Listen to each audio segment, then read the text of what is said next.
Narrator. Hello and a warm welcome back to the English Learning Podcast's Intermediate Guide series. We're delighted to have you join us once again as we continue our journey into practical English for your everyday life. Today we tackle a topic that almost everyone encounters: dealing with customer service issues. From a faulty product to a billing error, a delayed delivery to a disappointing service experience, navigating customer service can sometimes feel like a maze. It requires clear, concise communication, a good grasp of specific vocabulary, and the ability to express your concerns politely yet firmly. How do you articulate a problem effectively? What phrases help you escalate an issue? And how do you ensure you get the resolution you need? This episode aims to equip you with the essential language and strategies to confidently handle these situations. Today we're not just learning isolated phrases. We're exploring the entire process of problem-solving with customer service. Prepare for an insightful and practical conversation between Marcus, a consumer advocate who frequently helps people resolve complex issues, and Olivia, a small business owner who often finds herself on both sides of customer interactions. Their dialogue will not only enhance your English comprehension and vocabulary related to consumer rights, service complaints, and resolution techniques, but also arm you with invaluable perspectives and actionable linguistic tools to confidently, clearly, and effectively deal with any customer service challenge that comes your way. So, let's unlock the full potential of communicating confidently when issues arise. Marcus, Olivia, it's a pleasure to speak with you today. Your dual perspective as a business owner and consumer often provides unique insights into customer service. Let's start with a common scenario. You've purchased a product and it's not working as expected. What's your immediate approach? And what language do you find most effective in that initial contact? Olivia, Marcus, it's great to be here. My immediate approach is always to gather all the relevant information first. I make sure I have my receipt or proof of purchase, the product model number, and a clear description of the defect or malfunction. When I make that initial contact, whether it's by phone or online chat, I try to be very polite but direct. I'd start by saying something like, "Hello, I am calling about a recent purchase. I seem to be experiencing an issue with it." Then I clearly state the problem. The device is not powering on even after charging, or the software keeps crashing unexpectedly. I try to avoid emotional language and stick to the facts, which I've found helps to get a more constructive response. How do you advise clients to articulate the problem clearly without sounding accusatory? Marcus, that's excellent advice, Olivia. Focusing on facts over emotion is crucial. I often suggest phrases that emphasize the observed problem rather than implying fault. Instead of "your product is broken," try, "I have noticed that the product is not functioning as described." Or instead of "you sent me the wrong item," use "I appear to have received an incorrect item. My order number is ABC 789. It shifts the focus from blame to problem solving. It's also vital to clearly state what you've already tried to do. For example, "I have already attempted troubleshooting steps A, B, and C as per your website, but the issue persists." This demonstrates you have done your part and prevents the representative from offering basic solutions you have already explored. What if the issue is not a faulty product, but a service issue, like a recurring billing error or a significant delay? Olivia, service issues can be trickier because they are less tangible. For a billing error, I always have my statements ready and pinpoint the exact transactions or dates involved. I'd say, "I am calling to inquire about a discrepancy on my latest bill. It appears I have been charged twice for the same service on June 15, 2025.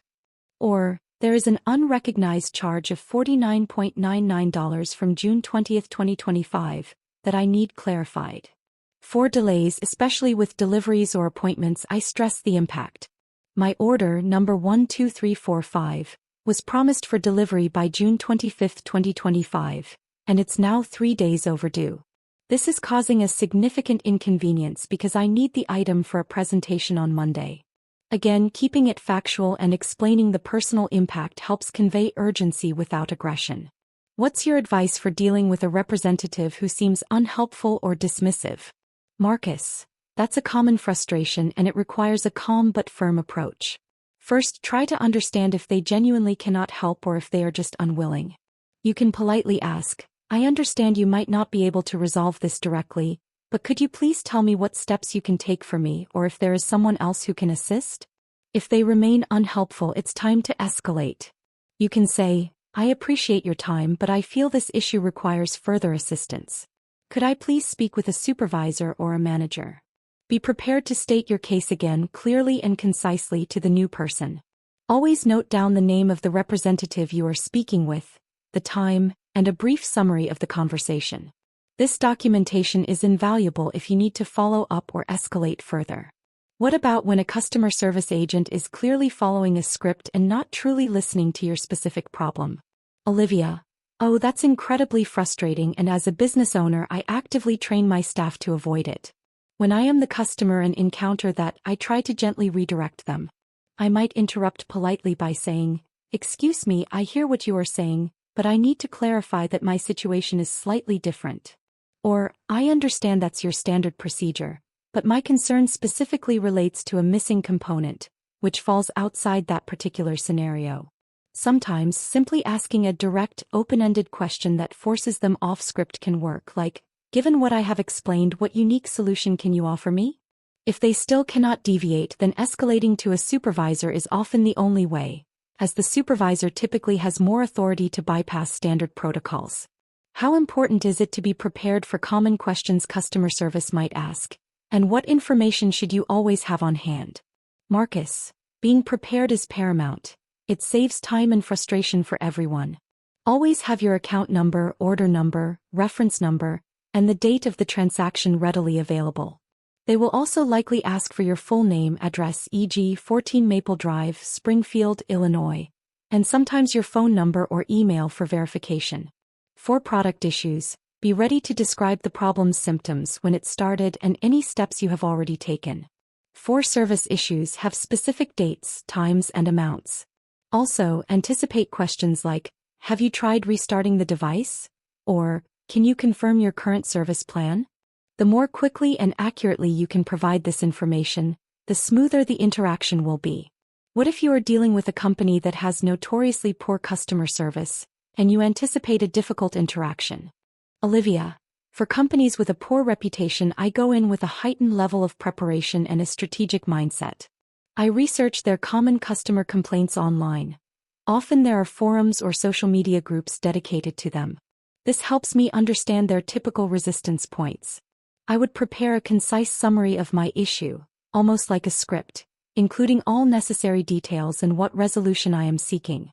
I might even consider trying different channels if one proves fruitless: phone, email, live chat, or even social media public complaints, as sometimes public visibility can prompt a quicker response. It's also crucial to remember that you are dealing with an individual, and while the company might be poor, remaining polite to the agent can often work in your favor, as they might be more willing to go the extra mile for a civil customer. What are your thoughts on using social media for customer service issues, and when is it appropriate? Marcus: Social media can be a powerful tool, but it should be used judiciously. It's appropriate when traditional channels, phone, email, have failed to provide a satisfactory resolution, or when you believe the issue has a broader impact that the company needs to acknowledge publicly. I advise clients to always try private channels first, as many companies prefer to resolve issues without public visibility. If you do go public, stick to the facts, be respectful, and clearly state the problem and what resolution you seek. Avoid emotional rants or aggressive language. A post like, Tech Support Corp, I am still awaiting resolution on support ticket TKT 567 regarding my faulty laptop. Can someone from your team please assist? Is far more effective than an angry tirade. Many companies have dedicated social media teams for this exact purpose. However, it's not a substitute for formal complaints when legal or significant financial issues are at stake. When should someone consider formal complaints or regulatory bodies? Olivia: That's the last resort, but sometimes it's necessary. I would consider a formal complaint within the company, often through a dedicated customer relations department or written letter to a senior manager like Mr. John Smith, CEO, Acme Corporation, 123 Main Street, Anytown, USA. When all other attempts through standard customer service channels have failed, and the issue is significant, perhaps a substantial financial loss, a major product defect, or a repeated breach of service agreement. If the company's internal process yields no satisfactory outcome, Then turning to regulatory bodies or consumer protection agencies becomes the next step. This applies when the issue might violate consumer laws, unfair trading practices, or industry-specific regulations. For instance, in the banking sector there's usually an ombudsman. For general consumer goods, it might be a consumer protection agency. Always gather all your documentation before contacting these bodies. Dates, names, previous attempts at resolution and the company's responses. What about managing expectations during a customer service interaction? It's rare for everything to go perfectly. Marcus. Managing expectations is key to avoiding further frustration. First, understand that not every issue can be resolved instantly or even to your ideal outcome. The representative might need to consult a supervisor, look up information, or initiate a longer process like a product return or repair. Be prepared for a phased approach to resolution. Second, be realistic about what the company can offer. While you might want a full refund, a repair, replacement, or store credit might be their standard policy. Focus on achieving a fair and reasonable outcome, not necessarily the perfect one. It's also helpful to ask, what is the typical time frame for resolving this kind of issue? Or, what are the next steps I should expect? This helps you set realistic timelines. What if you encounter a situation where you believe the customer service agent is being dishonest or deliberately misleading you? Olivia, that's a serious concern. If I suspect dishonesty, I immediately try to get everything in writing. If it's a phone call, I would politely say, could you please send me an email summarizing what we have just discussed, particularly regarding the refund policy for damaged goods? If they refuse or equivocate, that raises a red flag. I would then specifically ask about the company's official policy on the matter, perhaps even citing it if I have found it online. I would document everything, dates e.g. July 1, 2025, times e.g. 10:30 a.m., names of agents e.g. Sarah J. What was said. If it's a critical issue, I would consider informing them that I am recording the call, if legal in my jurisdiction. Ultimately, if dishonesty is persistent, it's a clear sign to escalate immediately and potentially consider external regulatory bodies, as such practices are often illegal. What's your take on understanding the different levels of customer service support? The frontline agent versus higher tiers. Marcus. Understanding the hierarchy is incredibly important for effective resolution. The frontline agent, often the first point of contact, handles common issues, basic inquiries and initial troubleshooting. They work within defined scripts and limited authority. They are skilled at de-escalation and information gathering. The next tier, usually supervisors or team leaders, have more authority to deviate from scripts, offer non-standard solutions, process refunds, or approve exceptions. They are crucial for more complex or persistent issues. Above them might be specialized departments, e.g., technical support, billing disputes, fraud prevention, who have deep expertise in specific areas.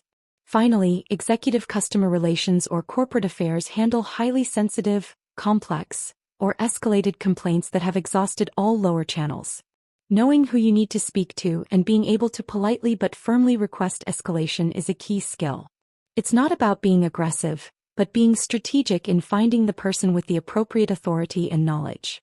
When a company offers a resolution that you find unsatisfactory, what's your advice for negotiating a better outcome? Olivia. Negotiation is where being prepared really pays off. If the initial offer isn't satisfactory, I'd calmly state, I appreciate that offer, but unfortunately, a store credit of $10 does not fully address the inconvenience I have experienced because this laptop is essential for my remote work and I have lost 2 days of productivity. I was hoping for a full refund or a direct replacement with expedited shipping. Frame it as a problem-solving discussion, not a demand. Sometimes offering alternatives can help, like, if a full refund isn't possible, could you offer a store credit for $50 plus a 20% discount on a future purchase? Be ready to compromise slightly, but don't undervalue your time or the impact of the issue. What about expressing gratitude when an issue is resolved well? It's easy to focus only on the negative. Marcus. That's a fantastic point, Olivia, and one often overlooked. Expressing gratitude is not only polite but also reinforces good customer service. It shows appreciation for the individual who helped you, and it leaves a positive impression of you as a customer.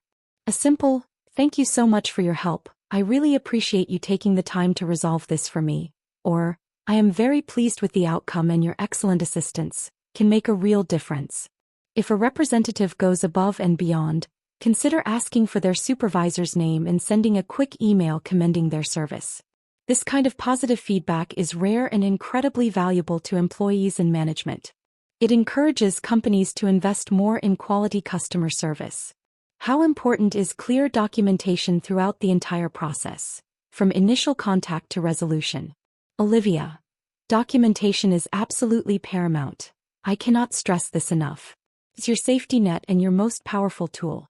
For every interaction, I advise noting the date, e.g. July 5, 2025, time e.g. 3:15 p.m., channel, phone, email, chat, the name of the representative you spoke with, e.g. David Lee, and a brief, factual summary of the discussion and any promises made. Save all emails and chat transcripts. Keep receipts, order confirmations, and any serial numbers. If the issue escalates, this documented trail provides irrefutable evidence of your attempts to resolve the problem and the company's responses, or lack thereof. It prevents misunderstandings, holds the company accountable, and is essential if you need to involve a third party like a regulator or small claims court. It's the foundation of a successful resolution process. What are some key phrases to use when you need to politely end a conversation, whether it's resolved or you need to follow up later? Marcus, excellent question. For resolution, simple phrases work best. Thank you for resolving this. I appreciate your help. Or, I am satisfied with this resolution. Thank you. If you need to follow up or expect further action, you can say, thank you, I will be sure to follow up on this if I do not receive the replacement by July 10, 2025. Or, I will keep an eye out for that email or call. Thanks again for your assistance. If the conversation is going nowhere and you have tried to escalate, you can say, I understand we are not making progress on this call. I will follow up via email with a summary of our discussion and my ongoing concern. This sets the expectation for continued communication through a different channel. Always end professionally, even if frustrated, to maintain the moral high ground. Narrator. What an incredibly practical and comprehensive discussion between Marcus and Olivia. They've masterfully outlined the entire life cycle of dealing with customer service issues, from initial problem identification to advanced strategies for resolution and managing expectations. Their insights powerfully underscore that effective communication, clear documentation, and a strategic approach are your best assets when navigating consumer challenges. Now, let's recap some of the key ideas and valuable vocabulary from their extensive discussion that you can immediately apply in your own customer service interactions. Practice session. Expressing yourself. Let's revisit some valuable phrases and concepts from today's in-depth episode. Practice using these in your own descriptions. Getting your bearings. Familiarizing yourself with a new place. When did you last have to get your bearings somewhere new? Leafy avenues. Describing green, tree-filled areas. Is your neighborhood verdant, or does it have leafy avenues? Commercial hub. Places of business or gathering. What's the main commercial hub or a key community anchor in your area? Strong community spirit. Feelings of unity among residents. Do you feel a strong community spirit where you live? Asset. Advantages, disadvantages, or valuable qualities. What's a major perk of your neighborhood? Any drawbacks or significant assets? Narrator. As Marcus and Olivia so eloquently articulated, dealing with customer service issues effectively is a critical life skill and a fantastic opportunity to practice your English. It's about more than just complaining. It's about clear articulation, patient negotiation, and knowing your rights. By mastering these interactions, you not only solve problems but also build confidence in your English abilities in real-world scenarios. Until our next illuminating discussion on the English Learning Podcast, keep practicing, keep communicating clearly, and confidently tackle those customer service challenges.